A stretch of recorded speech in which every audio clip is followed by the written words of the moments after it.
우리 가정을 주신 하나님께 감사의 박수를 한번 드립시다. 감사합니다. 오늘 어버이 주일을 맞이해서 온 세대에 우리 할아버지 할머니 또 아빠 엄마 우리 아들 딸 2부 예배는 특히 유치 1부와 어린이 1부 또 청소년 1부 2부 우리 부모님과 함께 한 공간에서 예배 드리게 됐습니다. 우리 부모님들 기쁨이 자녀이지 않습니까? 또 사랑하는 자녀와 함께 예배하고 또 자녀들은 부모님을 모시고 함께 예배할 수 있어서 얼마나 기쁩니까? 옆에 계신 우리 부모님 또 자녀들 주 안에서 우리 모두 지체 또 가족인데 샬롬 부모님 감사합니다. 자녀들 고맙다. 우리 서로 한번 정겨운 인사를 나눕시다. 샬롬 부모님 감사합니다. 자녀들 고맙다. 네, 감사합니다. 21세기의 세계는 지나간 인류 역사의 과거 그 어느 시대보다 급격한 사회, 세계 변동이 일어나고 있습니다. 저렇게 세계는 사회는 끊임없이 굴곡을 가진 변화, 변동이 일어나고 있죠.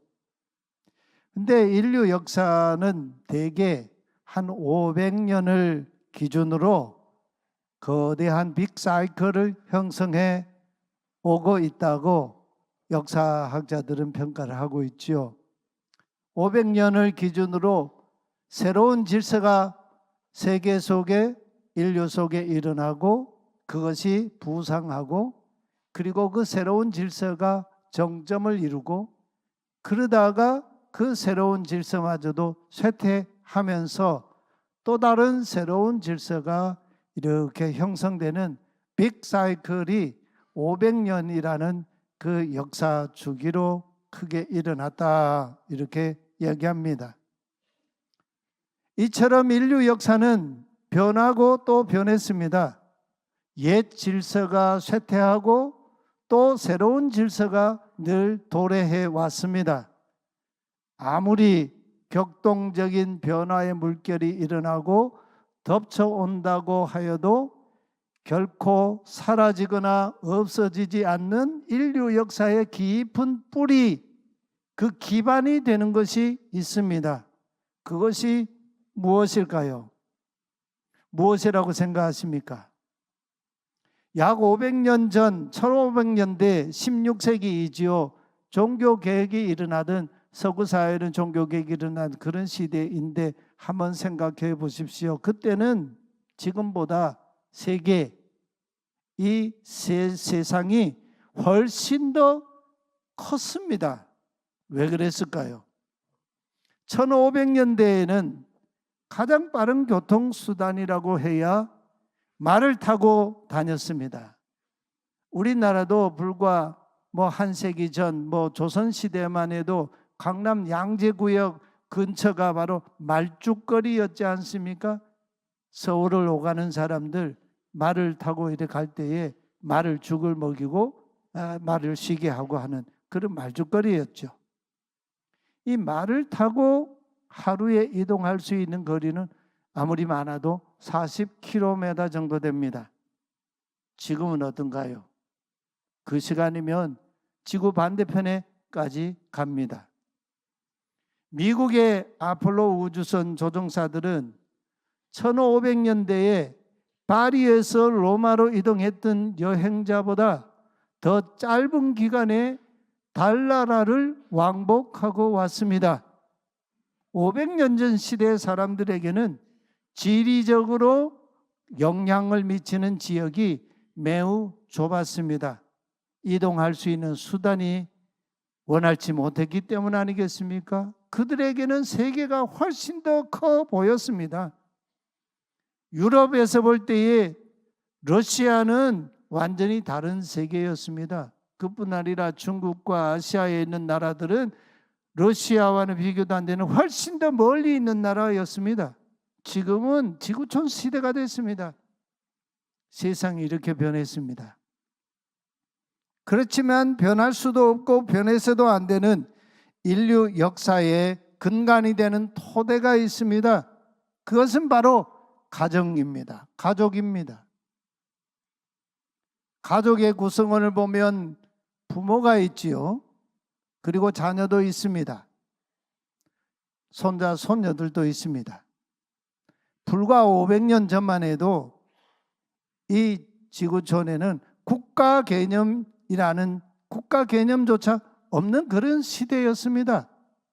그 시대는 아시다시피 유력한 가문들이 영토를 다스렸지요. 그래서 힘 있는 가문들, 유력한 가문들이 영토를 다스리는 그 세계를 영주들이 통치하는 그런 시대였다고 하잖아요. 영주와 영주들이 그래서 모여서 제국을 이루기도 하고 그랬지 않습니까? 여러분, 가족이 없는 하나님의 나라를 생각해 본 적이 있으십니까? 한번 성경을 가만 보십시오. 하나님께서 하나님 나라를 세워 가실 때에 가장 중요하게 여긴 하나님 나라의 토대가 무엇이었습니까? 신구약 성경의 맨 첫 책인 창세기 50장으로 되어 있는데 이 중에 12장부터 50장까지 38장에 걸쳐 나오는 긴 이야기가 아브라함과 이삭과 야곱 그리고 요셉으로 이어지는 가정 족장들의 이야기입니다. 하나님 나라가 어찌 이렇게 시시콜콜하게 어떤 한 가정의 이야기를 그들 가정에서 일어나는 그 이야기를 이렇게 장황하게 이렇게 기록하고 있는가? 이런 반문이 일어날 수도 있지요. 거기에는 남편과 아내들의 이야기도 나옵니다. 자식 이야기 나옵니다. 형제 자매 사이에 벌어지는 갈등 이야기, 그게 다 하나님 나라의 이야기라는 거예요. 오늘 우리 시대에 사라져가는 언어가 있지요. 남편이 사라져가고 있고 아내가 사라져가고 있고 아들, 딸이 사라져가고 있고 손자와 손녀, 이모와 고모, 삼촌, 사촌, 조카 이런 가족 언어들이 점차 사라져가고 있습니다. 하나님 나라인 우리 가정 안에도 이 언어가 사라져가고 있지는 않습니까? 창세기의 족장 아브라함 부부는 자식이 없어서 고생을 했습니다. 75세에 하나님께서 아브라함을 부르셨는데 그에게 약속을 주셨지요. 그 약속을 붙들고 가나안 땅으로 이주해서 살았지만 아브라함은 99세가 되도록 자식이 없었습니다.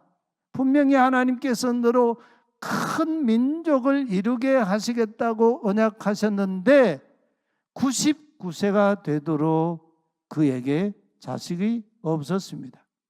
그래서 아브라함은 한때 자식을 포기한 적도 있었습니다. 상심이 이만저만이 아니었습니다. 그래서 자신의 집에서 어릴 적부터 길러왔던 다메섹 사람 수종인 엘리에셀을 아브라함이 자기 상속자로 세우려고 결심을 했습니다. 아브라함은 내심 이제는 나는 자식을 낳을 수도 없고 자식 얻을 희망이 없으니까 이 엘리에셀이 내 상속자다 이렇게 딱 결정을 했어요. 하필 그 시점에 하나님께서 아브라함에게 찾아오시더니 아브라함의 그 결정을 반대하셨습니다. 엘리에셀은 너의 상속자가 아니다 이렇게 하나님 말씀하셨어요. 그러던 아브라함은 나이 100세에 그의 아내 사라 나이 90세가 되어서야 하나님께서 언약하신 약속의 아들 이삭을 낳았습니다. 그런 후에 아들 이삭을 통해 손자 에서와 야곱까지 얻지요. 그러나 이삭의 아들 에서와 야곱 두 형제 사이의 갈등은 우리가 성경에서 읽어보지만 도를 넘었습니다. 부모의 근심거리가 되었습니다.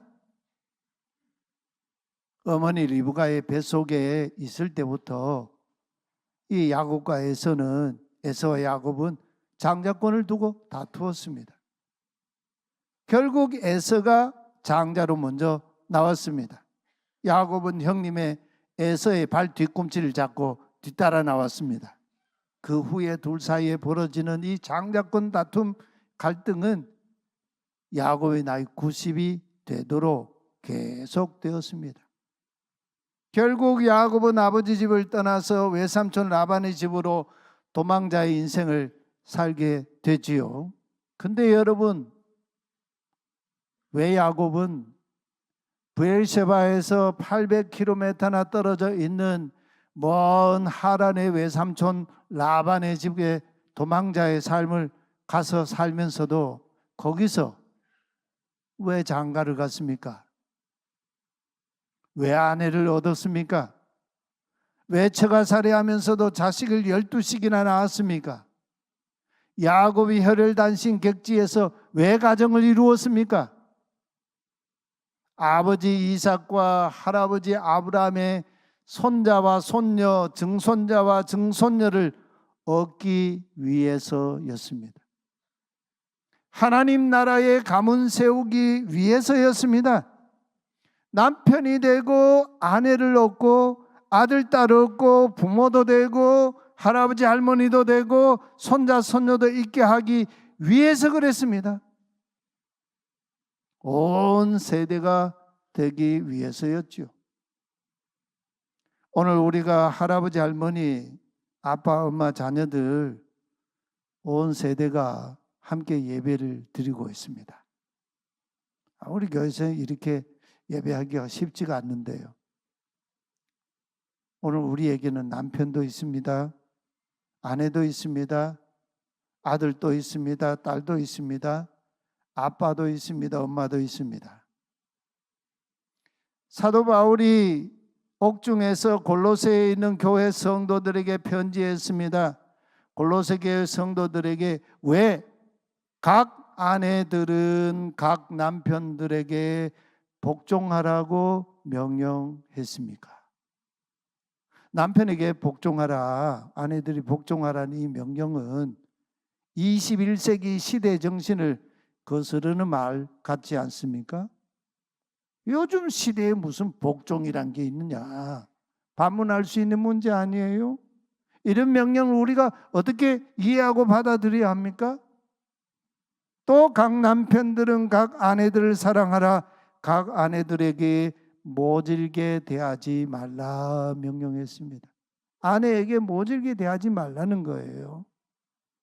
남편들은 좀 아내 잘못할 때 눈도 감아주고 좀 이해도 하고 기다려주고 이렇게 해야지 모질게 하면 안 된다, 그런 말씀이에요. 에베소 교회에 보낸 편지에 바울이 골로새 교회에게 한 이 명령의 의미를 잘 해석해 주고 있죠. 골로새서가 에베소 교회에 보낸 편지보다 좀 더 이른 시간에 보낸 거 아닙니까? 거기서 에베소 교회에게 보낸 편지에서 바울이 이렇게 말하고 있어요. 각 아내들아 자기 남편에게 복종하기를 죽게 하듯 하라 했습니다. 왜냐하면 남편이 아내의 머리됨이 그리스도께서 교회의 머리됨과 같기 때문이다 했습니다. 이것은 질서 문제예요. 여러분, 우리 머리가 이상해지면 사람이 온전하게 살아갈 수가 없죠. 판단을 할 수가 없어요. 우리 뇌신경, 이 신경계통을 통해서 우리 각 사지, 온몸에 명령을 할 수가 없어요. 머리가 정상적이지 않으면 우리는 정상적인 삶을 살아갈 수가 없어요. 남편과 아내 가정의 이 관계 속에 남편이 아내의 머리됨, 이 질서 관계라는 말씀이에요. 동시에 그 다음 말씀은 더 엄한 말씀이에요. 각 남편들은 각 아내들을 사랑하기를 그리스도께서 그 교회를 사랑하시고 그 교회를 위하여 자신을 내어주심, 자기를 희생물로 바침과 같이 하라 했습니다. 남편들은 아내를 위해 자기 생명을 희생제물로 내놓는 사랑을 쏟아 부으라 이렇게 명령합니다. 여기에 우리가 남편과 아내의 우열이 있습니까? 높고 낮음이 있습니까? 요즘 말로 1도 없어요. 이것은 차원이 다른 복종과 사랑의 관계입니다. 이게 하나님 나라 가정의 모습이에요. 부모님을 향한 자식들의 순종, 공경 문제도 그렇습니다. 주 안에서 이것이 옳다 했습니다. 왜 옳았습니까? 약속이 딸려 있는 첫 번째 계명이다 하고 말씀합니다. 그 자녀들이 잘 되고 땅에서 오래 살 것이라 약속 말입니다. 또 부모님, 특히 각 아버지, 각 아빠들, 요즘은 이렇게 보니까요, 엄마들이 가정에서 자녀들을 대할 때 고함도 더 많이 치고 꽥 소리도 하고 톤이 더 높은 것 같아요. 하면 요즘 시대 같으면 각 엄마들은 자녀를 대할 때 자녀들의 마음에 상처를 입히지 말라, 아마 이렇게 고면했을 거예요. 우리 아빠든 엄마든 좀 반성해 봅시다. 도리어 주님의 정신으로 교육하고 훈계하며 잘 가르치라. 정말 이랬으면 좋겠습니다. 남편과 아내 관계든 부모와 자식 관계든 주 안에서 하라 했습니다. 주 안에서. 엔퀴리오, 주 안에서. 이 말을요, 구약 시대에 족장들이나 구약의 이스라엘 백성들의 관점의 말로 바꾸면요, 하나님의 약속 안에서, 하나님의 언약 안에서, 그런 의미예요. 아브라함이요, 하나님의 약속 때문에 아내 사라와 함께 이삭도 낳고 또 손자 에서와 야곱도 보고, 이렇게 하나님 나라 가정을 세워간 겁니다. 약속 때문에요. 하나님 나라에서의 가정의 중요성은요, 아무리 강조해도 지나침이 없습니다. 그렇지만 우리 사회를 바라보는 사회학적인 관점에서 보면 가족이 때로 반사회적인 뿌리라는 걸 간과할 수가 없어요. 그것이 바로 가족 이기주의입니다. 가족 이기주의. 우리 가족, 내 자식, 무조건 내리 사랑, 이게 그냥 전부가 되는 오늘 우리의 모습은 없는지요? 그러면서요, 가만 내면을 들여다보면요, 부모 공경, 부모님께 순종, 치사랑은요, 상대적으로 빈약하기 짝이 없어요. 이거 하나님 나라 가정이 아니에요. 자식과 부모 그 이상을 뛰어넘지 못하는 가정이 오늘 우리 이 시대 사회 가정의 모습이에요. 부부간 사랑합니다. 자기 낳은 자식 사랑합니다. 그런데 치사랑으로 부모님 순종하지 않고 부모님 공경하지 않습니다. 부모님 사랑 별 관심 없어요. 부모가 배제된 가족 이기주의, 우리 사회에 만연해 가고 있습니다. 이거 안 됩니다. 가족 이기주의는 공동체를 위협하죠. 요즘에 이렇게 카페 가서요, 시집 장가가는 이 자녀를 둔 엄마 아빠들이 하는 말이 이렇게 있다고 그러죠. 뭐라고 그러냐면 우리 딸은 화목한 가정에 시집 안 보낼 거야. 그런답니다. 화목한 가정에 가면 가족들 모임도 많고 예? 그래가지고 우리 딸 그런 가정에 가서 고생시키고 싶지 않다는 거예요. 여러분, 이게 말이 됩니까? 이게 말이 됩니까? 예? 사도 바울이 교회 공동체를 그리스도의 몸이라고 했습니다. 각 성도는 그리스도의 몸인 교회 공동체의 지체라고 증언했습니다. 몸은 하나입니다. 그러나 그 몸에는 여러 지체가 한 몸을 이루고 있습니다. 오늘 온 세대 예배에 우리 부모님도 계시고 연로하신 부모님도 계시지만 젊은 부모님도 계시고 연세 드신 자녀도 계시고 젊은 자녀도 계시고 어린 자녀도 있습니다. 각자 혈통도 다 다릅니다. 그러나 우리는 그리스도 안에서 하나입니다. 좁게는 대한민국 국적을 가진 국민이지만 하나님 나라 국적을 가진 자들입니다. 그렇기 때문에 우리가 비록 21세기 대한민국 사회 속에 살아가고 있지만 이 시대의 광장 속에서 하나님 나라 시민으로 살아가야 합니다. 하나님의 언약을 붙들고 주 안에서 하나님 나라 토대인 우리 가정을 다시 온 세대 가정으로 세워 가십시다. 부모님께 순종합시다. 주님의 정신으로 우리 자녀들 교육하고 훈계합시다. 우리 남편들에게 복종합시다. 우리 남편들, 아내를 주님께서 교회를 위해 자신을 주신 같이 지극한 사랑으로 아내를 사랑합시다. 우리 가정부터 다시 온 세대의 가정을 회복하는 놀라운 축복이 있기를 소망합니다.